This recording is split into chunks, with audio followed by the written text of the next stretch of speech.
Hello दोस्तों, आज की इस कहानी का नाम है एक बूढ़े भिखारी अनोखी कहानी।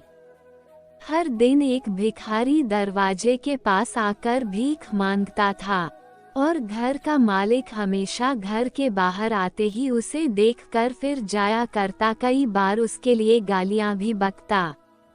वो कहता, तू जिंदा ही क्यों है? पूरी जिंदगी ऐसे ही भीख मांगेगा क्या? धरती का बोझ क्यों बना बैठा है? और कभी कभी उस भिखारी को गुस्से में वह धक्का भी मार दिया करता। इतना कुछ हो जाने के बावजूद अधिकारी के मुंह से सिर्फ यही निकलता कि भगवान भगवान तुम्हारे पापों को माफ करे। एक बार सेठ को धंधे में बड़ा नुकसान होने की खबर मिली। सेठ बहुत परेशान था कि तभी उसके दरवाजे पर वही भिखारी आया। गुस्से में अपना आपा खोते हुए सेठ ने उस भिखारी को पत्थर दे मारा।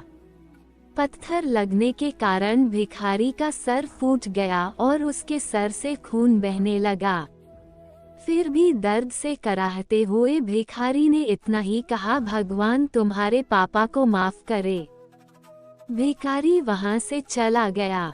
सेठ सोच में पड़ गए। भिखारी को पत्थर मारा, फिर भी उसने सिर्फ प्रार्थना की। सेठ का गुस्सा शांत हुआ, शेर का मन शांत हुआ। भिखारी का रहस्य जानने के लिए सेठ ने भिखारी का पीछा करना शुरू कर दिया। भिखारी जहाँ जहाँ जाता सेठ उसके पीछे जाता। सेठ ने देखा कि कोई उसको खाना देता, कोई उसको मारता, कोई अपमानित करता तो कोई गाली देता। लोग भिखारी के साथ चाहे जैसा व्यवहार करते, लेकिन भिखारी सबके लिए एक ही प्रार्थना करता, भगवान तुम्हारे पाप माफ करें।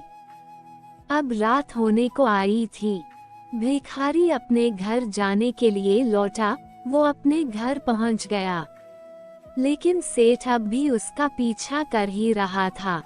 एक पुरानी टूटी हुई खटिया पर एक बूढ़ी औरत लेटी हुई थी, काफी कमजोर और बीमार लग रही थी। वह भिखारी की पत्नी थी। अपने पति को वापस आता देख वह खाट से उठ खड़ी हुई। पत्नी ने अपने पति के भीख वाले कटोरे में देखा, उसमें सिर्फ आधी बासी रोटी थी।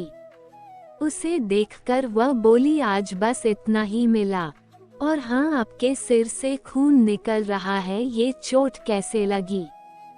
बूढ़ा भिखारी बोला, आज बस इतना ही मिला, किसी ने कुछ दिया ही नहीं।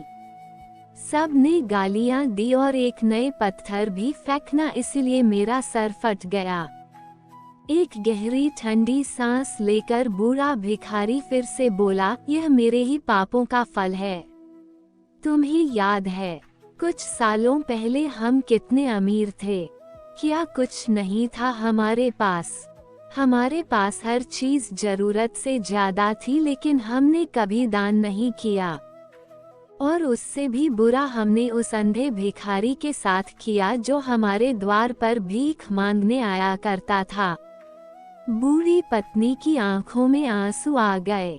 वह बोली, हाँ, हम उस बेचारे अंधे के साथ बहुत बुरा करते थे, उसका अपमान करते थे, उसे खाने के लिए रोटी की जगह कागज दिया करते, उसका मजाक उड़ाया करते और कभी कभी मारा भी करते। मैंने कभी उसको रास्ता नहीं दिखाए। एक बार मैंने उसके मुंह पर मिट्टी भी फेंकी थी और वो हमेशा दुखी होकर यही कहता कि भगवान तुम्हें तुम्हारे किए की सजा देगा, भगवान तुम्हारे पापों की सजा जरूर देगा। उसका श्राप सच हुआ और हम इस दुख भरी जिंदगी में आ गए। भिखारी बोला, हाँ, उसका श्राप सच हुआ, इसलिए मैं किसी को बददुआ नहीं देता। चाहे कोई मेरे साथ कैसा भी बर्ताव करे, मैं हमेशा उसके लिए प्रार्थना करता हूँ। मैं नहीं चाहता कि कोई भी हमारे जैसे जिंदगी का अनुभव करे, किसी को भी हमारे जैसे दुखों का सामना करना पड़े। वो नहीं जानते कि वह कितना बड़ा पाप कर रहे हैं, इसलिए अनजाने में हुए पाप की ऐसी सजा किसी को भी मिले मैं नहीं चाहता। सेठ वहीं पर छुपकर यह सारी बातें सुन रहा था। अब उसे सब कुछ समझ में आ गया था। भिखारी और उसकी पत्नी ने वह आधी रोटी मिल बांट कर खाई और भगवान को धन्यवाद बोलकर सो गए। अगले दिन बड़ा भिखारी फिर से भीख मांगने गया। सेठ के घर के पास जाते हैं। सेठ ने पहले से गरम रोटी या उसके लिए निकाल कर रखी थी। उसे देते हुए सेठ विनम्रता से बोला, माफ कर दीजिए बाबा, उससे बहुत बड़ी गलती हो गई।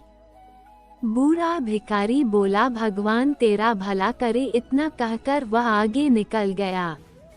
इस कहानी से जो सीख लेने लायक है वो बड़ी ही सिंपल है कि आदमी चाहे किसी के बारे में बुरा कहे या भला करे, लेकिन भगवान सिर्फ कर्म के हिसाब से उसको फल देता है। क्या हुआ अगर भगवान नहीं दिखता है, लेकिन ये बात बिल्कुल सच है, उसके खाते में सबका हिसाब बहुत बहुत पक्का होता है। इसलिए जब किसी के लिए कुछ भी करो तो अच्छा ही करो।